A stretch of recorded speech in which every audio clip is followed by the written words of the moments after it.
We're gonna make some macarons. It's not too bad. They could be a little temperamental, but I think once you practice it enough, you'll get a good idea of what things you need to tweak depending on the humidity in the air, the oven that you're using. So you take your almond flour and confectioner's sugar and process them together using the pulse option. Don't overprocess it because then you'll be making almond butter. Sift the mixture and then beat your egg whites until you have some soft to medium peaks. This is the time I add my vanilla flavoring. I actually prefer to use vanilla for all of my macaron shells and just change the flavor of the filling. Sometimes I might use something different like a ginger flavor, but I mostly use the vanilla because it is a little more versatile. I added some powder food color, but I didn't get the shade of purple that I was looking for, so then I used the gel color, which worked well.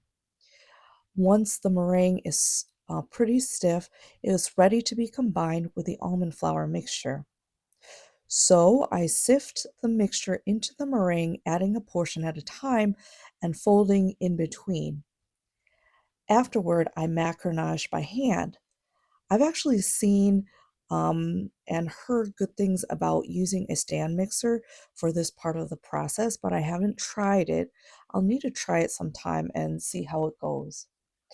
I test the batter to see if it's ready. When it falls off the spatula in ribbons and I can basically make a figure eight with it, that's when I consider it ready. So, using a round tip, I pipe the macarons onto a Silpat mat. I drop the tray several times on the table to get rid of air bubbles. Then I let the macarons set until their surface looks matte. Afterward, I bake the trays individually using the middle rack and turning it halfway through. And so they turn out pretty well.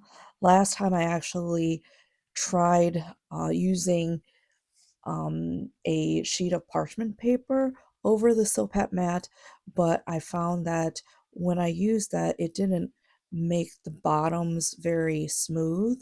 It looked kind of the parchment paper actually got a little wrinkly. So I'm not sure if I should maybe try to use parchment without the Silpat mat and see how it goes.